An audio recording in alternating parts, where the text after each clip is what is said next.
saw 4 dead children this morning heaped on a stretcher. One of them was about 18 months old, and I could tell this because his feet were the same size as my own son's. The rest of him was so thin and tortured that he no longer looked human. I'm told that he died from diarrhea after eating poison leaves because there was nothing else to eat. In other words, he starved to death. Of course, he didn't have to die, but unfortunately, the cost of keeping him alive was inflationary. Some milk powder and a handful of grain every day would have cost at least 20 pence. I must apologize. This really isn't appropriate New Year television, is it? Especially with all our own problems of inflation in Britain. Indeed, before I came here, I was told many times, don't do Bangladesh, people won't watch it, they'll switch over. And of course, I can sympathize with people who do switch over, because I realize that I and other reporters have helped to immunize people against Bangladesh by reporting their horrors year after year. But I do ask you to watch this film, because I believe that possibly the greatest famine in recorded history has now begun here, with tens of thousands of people already dead and dying and suffering. I also believe that Bangladesh could become the world's most ignored tragedy, because Mr. Kissinger and Mr. Brezhnev have now agreed on a world doctrine in which a country like Bangladesh is expendable. It has no oil, it has no real strategic value, it has no military power, it has no practical purpose. All it has is people who now wish to live.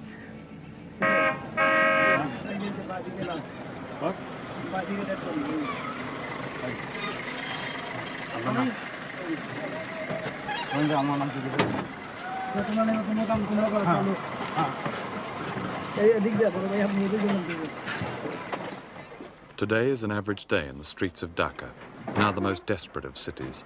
More desperate, I'm told, than even Calcutta and Shanghai in the 30s.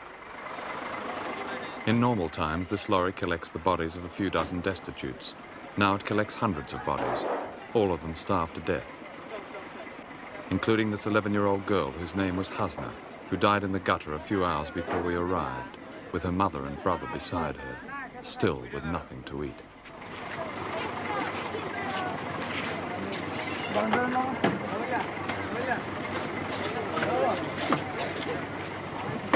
Well, I've been out here really for 30 years. I came out in 1942, and I think I can quite honestly say that this is by far the worst emergency that I've ever seen in this part of the world.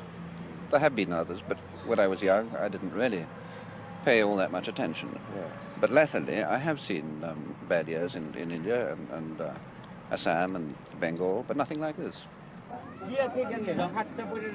If you go early in the morning, you'll find bodies lying around in the streets of Dhaka. And the other day I saw a mother who had lost her child, and she was using the child's body, in fact, as a means of getting money, begging. So this film will go out on January the 2nd. How much worse will the situation be here in Bangladesh? Starvation cases could only get worse. This is I think perhaps the basic thing. There are many starvation cases which are now medical cases, and if they're left longer, there will be lots more deaths. In other words, they're dying. They are dying. This is the heart of the matter. And by January the 2nd, they'll be dead. Many of them will, yes, most certainly.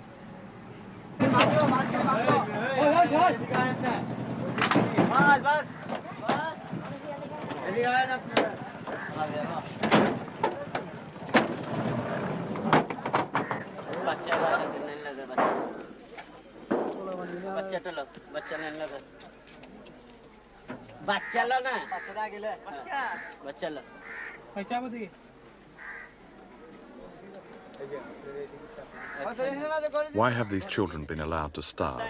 Why have they not been saved? The answer is not what you have often been told, that Bangladesh is so corrupt it is beyond redemption. For some of us who came here at the birth of this country, reporters, foreign aid officials, political do-gooders, Bangladesh was no more than a brief cynical romance, a source of good copy. And now the story and the cause are stale, the problem too great, the tragedy unfashionable. These people are starving to death because 2 crops were ruined by flood and because of certain major political decisions taken outside Bangladesh. We were too concerned with oil to notice that in 1974 food became a political weapon, a more lethal weapon than oil. We can do without oil, we cannot do without food. The United States Secretary of State, Dr. Henry Kissinger, controls the distribution of all American surplus food abroad. Not one country on his priority list is hungry. All are Dr. Kissinger's client states. All comply with his world strategy in return for favors such as food. At the top of the priority list are Chile, Cambodia, South Korea, and South Vietnam. South Vietnam, which gets more American food than any other country, not only exports its own rice, but openly sells America's food to buy arms in order to continue a war on America's behalf. Bangladesh is not on Dr. Kissinger's priority list. Dr. Rudin, would you ask him if most of the people who are buried in the cemetery die of starvation? এই যে গোরস্থানে যারা মারা যাচ্ছে তাদের মধ্যে বেশিরভাগ লোকই কি না খেয়ে মারা যাচ্ছে অনাহার সে বলছে যে he says that most of the cases death cases are from starvation. On December the 8th, 1974, a secret report by the US State Department was leaked in Washington. It gave examples and details of the use of food as a means of shoring up one regime and blackmailing another. It quoted a top official whose job is to carry out Dr. Kissinger's strategic policies. He said, "To give food aid to countries just because they are starving is a pretty weak reason."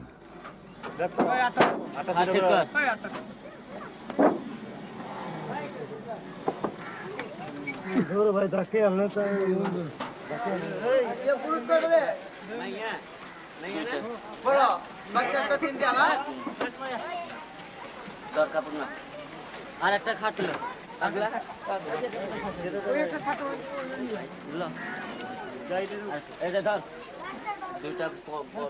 6 million people died in concentration camps during 4 years in World War II.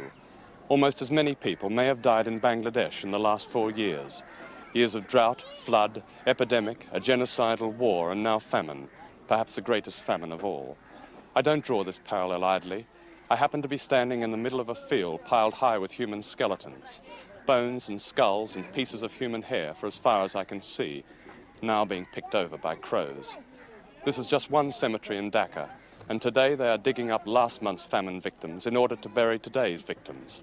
85 since 7 o'clock, 10,000 since last July, and most of them young, starved children. Many of these children died because they couldn't get milk. Last year, the United Nations in Dhaka stopped feeding starving children a powder made from milk and soya beans, simply because the common market countries had bought up all American soya bean stocks to use as cattle feed. And yet the EEC Council of Ministers haggled for months before releasing a miserable £63 million as relief aid, an eighth of what they had promised to 25 hungry countries, of which Bangladesh is but one. And incidentally, many of these children died because they found it impossible to eat what they got from the much-ballyhooed World Food Conference. Nothing but platitudes. He's his son. That's his son. When did he die? Just today? আজকে মারা গেছে আজকে রাতে মারা গেছে last night. Yes. How old was he? বয়স কত ছিল বয়স 3 মাস 3 months old. Dr. Henry Kissinger opened the World Food Conference in Rome with these words. We must proclaim a bold objective that within a decade, no child will go to bed hungry, that no family will fear for its next day's bread, and that no human being's future and capacities will be stunted by malnutrition. Our responsibility is clear. Let the nations gathered here resolve to confront the challenge and not each other. My colleague, Eric Piper, took these pictures at a relief camp near Dhaka, one which Dr. Kissinger did not visit when he came to Bangladesh on October the 30th, 1974. On that day, a State Department official gave reporters an off-the-record briefing. He said, "Henry never wanted Bangladesh. With China firmly in place, there is no real strategic value here. There is nothing here, really."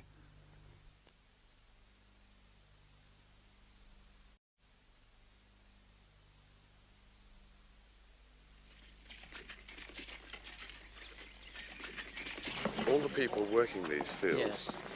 have sold their crops. Yes.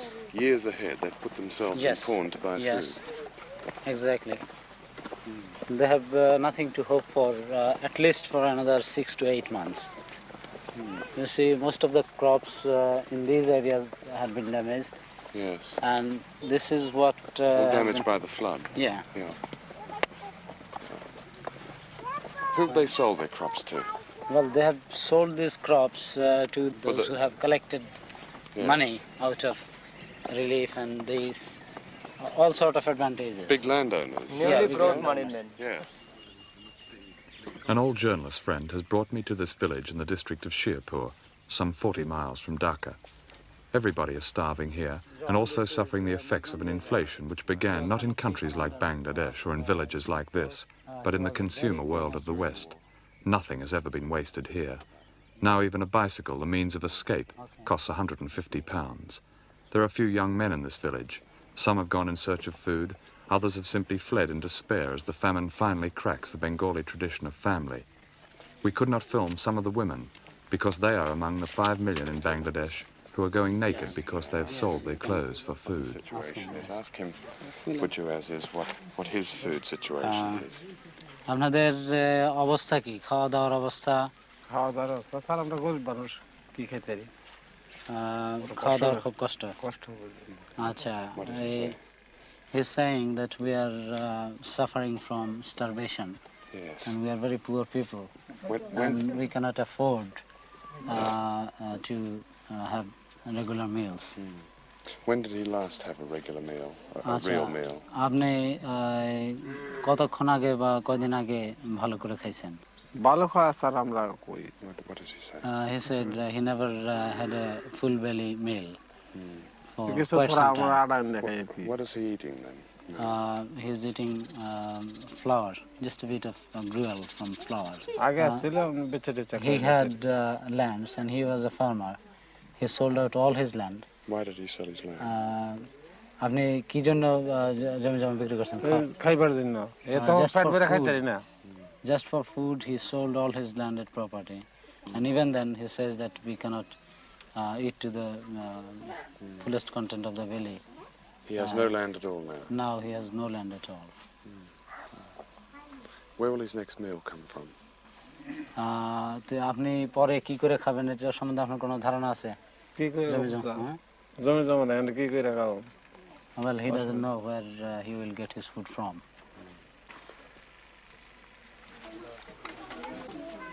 This little boy is probably typical of starvation, where he doesn't look like the Belson case, but he has a distended belly. And he probably has about every kind of Yes. parasite and disease in him. And he's subsisting on something like the root, which he's now eating. Yeah. And that little boy, even though his arms are quite thick, is in fact starving. Yes. There are quite a lot of children like that in this village, even much worse than him. আপনি কি এখন অসুখ? অসুখ তো পাতের অসুখ বেশি। She says that I'm ill, and this is only a sickness of starvation. Where are these people going to get food? I mean, they can't go on like this. No, they simply cannot go on like that. The ultimate thing is facing death. No chance, because no government relief. আপনি relief পাইছেন? না, Relief. দিচ্ছে না বাজি। She বড় did বড় not বাচ্চা খাইয়ে লিচ্ছে। She did not get any relief, and she said that all this relief were misappropriated by the big shots of the local administration. So I did not get it. That is her complaint. When did she last see grain or rice? আচ্ছা, আপনি কয়দিন আগে ভাত খাইছেন? বাত রোজার গেছে যে রোজার পরের থেকে ইস্তি বাজি জুতাম করে জানতাম মাগিয়ে দিকে। রোজা কয় মাস হবে এটা? It's 3 months she did not see a single plate of rice. She's just surviving on the gruel from flour. Tell me something. How do people living so poorly and eating so badly, not eating at all, how do they survive? How do they survive for 3 months? Well, it is strange enough, John, what I think, that people are prone to some sort of immunization. And I think this is particularly people of Bangladesh, they are immune to starvation. And the other thing is their will to live, and just this is, you see... Yes, but immunization can only last for so long. yeah, In the end, they can't live on... and their that's what is immunization. happening. People are dying. They're finally Yeah, dying. finally dying. They struggle to survive, but ultimately they'll have to yield to death out of starvation. Prime Minister, we have seen in villages situations which show no food at all. People have come up to us and said, we are eating leaves, we are starving, we have no food, we're not getting it from anywhere, quite close to Dhaka. Why should this be so? You see, that is some of the places this happens, but we have our open, free kitchen everywhere. The people are welcome to come there. And they have come. We have our camps, still we have not closed our camps. Of course, we have not closed the camps. The people have started working in the fields now. But, of course, this trouble is there. Such a serious flood and serious famine. We have not suppressed the news. We have already declared in the parliament that around 27,000 people have died by starvation and by disease. We have not hid anything from anybody. It's a fact, natural calamities. It seemed much worse than I expected in August. I've seen outside relief camps people being turned away because the camps are full. Granted that you have set up these grill kitchens, but it seems that many people, perhaps tens of thousands of people, are simply not getting food in this country. It's not correct. Then 27,000 people could not even die. The people expected that few millions people will die. But we have fought it. Yes. Everybody expected that few million people will die by starvation after the flood, after the inflation, because we had no the food grains in order to go down at that time. We have tried to collect from all over the world. Yes. And that time some people should come forward to help us, but we on a humble way, we have tried. And around about 27,000 people have died by starvation, which is a fact. We tried our best, consciously we have tried our best. While people are dying here, partly because there are so few aircraft to lift food and drugs to them, these 2 British helicopters stand idle. They were given by the British government, but they don't have vital parts. And in spite of pleading requests for 9 months, most of the parts have still to arrive. Why isn't this one and the other one flying then? Other one is we are short of some spares. Yes. Don't have spares. We have already written for those spares. Why don't you have spares? We don't have spares because UK did not supply the spares. Have they supplied anyone to help you with it at all? Not To yet. help you maintain it? We have already demand. When did that one fly? The one over there? That one I can't say when, as soon as we receive the spares. No, but when did it last fly? Last flew in the last year. December. It's been standing idle for almost a year. Yes, idle almost the year. And we have cannibalized most of the... You would obviously be using it for relief work, wouldn't you? Yes, relief work and baby movement also. Yes. An official of the Foreign Office in London told me it was unfortunate about the helicopters, but there was a queue for spare parts with a wait of up to a year. One of the parts cost just 50 pence. Perhaps they don't know about this famine in London. Perhaps they don't know that some of the starving people in this overcrowded relief camp walked 150 miles to get here, and it was only because of a foreign film crew that these people got in. There was no shortage of aircraft to relieve the victims of the cyclone in Darwin, Australia. The air forces of Britain, America and Australia were there. None of these countries has sent aircraft to rescue the people of Bangladesh. The same answer, the famine is there. It is due to recent flood. Yes. When you say famine is there, that means there's no food in the village at all, is that right? No food is there. What is she saying about her little boy? She says that her baby is suffering from disease, and it is due to food, shortage of food. Excuse me, is this the first food they're getting since they've arrived? This is the first food. Well, the first food in weeks, is it? Or? The Soviet Union, with the biggest air force in the world, has lent Bangladesh 9 creaking helicopters, which break down more than they fly. The world's new rich, the oil producers, have offered some petty cash. Saudi Arabia, for example, recently gave Bangladesh the equivalent of less than 5 days' food. But of course the oil countries don't like dealing with bankrupt economies, even though rising oil prices have helped to cause this famine by putting petroleum-based fertilizers out of the reach of poor countries. Which means that this starving child, the son of a farmer, will probably die.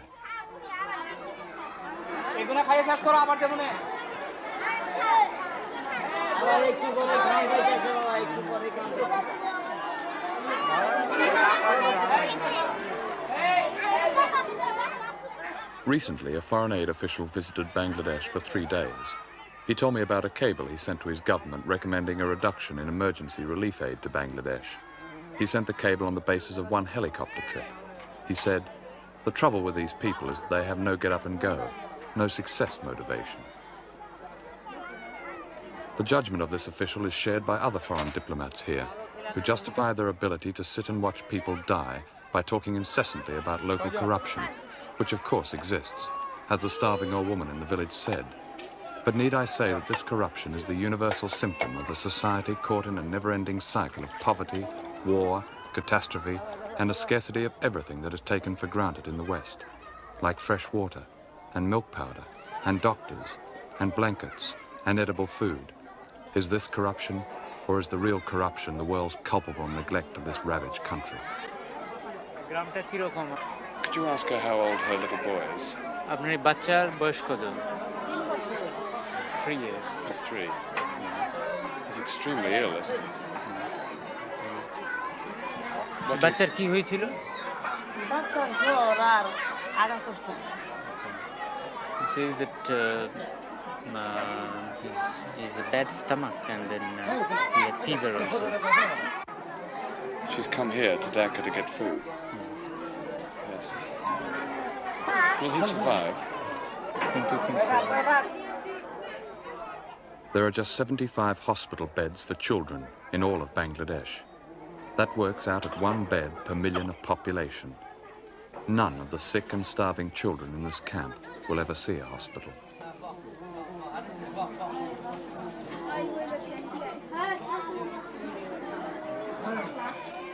This used to be a soap factory. It is now a famine relief centre near Dhaka, and several thousand people are here. Almost all of them are starving, and many of the young children are suffering from typhoid, smallpox, and a thing called black fever. Many of them are dying. Not long ago, Dr. Henry Kissinger made his first visit to Bangladesh, squeezing it in between the Middle East and Moscow. He drove straight from the airport to the Intercontinental Hotel, talked for 1 hour with the Prime Minister, returned to the Intercontinental Hotel, held a press conference, drove back to the airport and left. Shortly after that, President Ford, on Dr. Kissinger's recommendation, halved the proposal for American emergency aid to Bangladesh. Instead, Bangladesh will receive more of the same from America. Boxes of army surplus biscuits and consignments of tents on which is written, "Important campers, don't forget to have fun."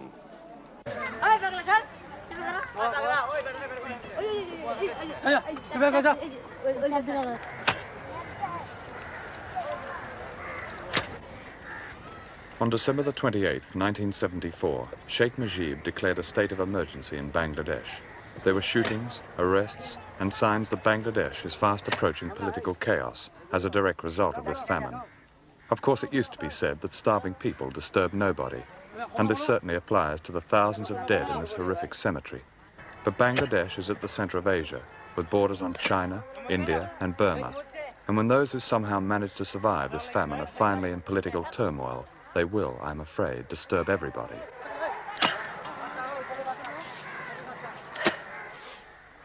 The people of Bangladesh may then at last assume a strategic value and disturb even Dr. Kissinger.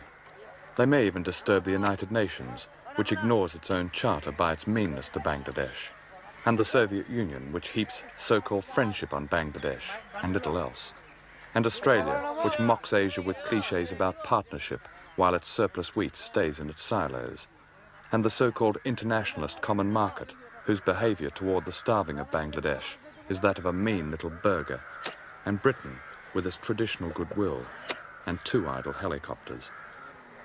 But of course the West has given something to Bangladesh, a disease called inflation. If you've been horrified by what you've seen, then good. No doubt the commercials in a minute's time will offer reassurance to those who feel they need it.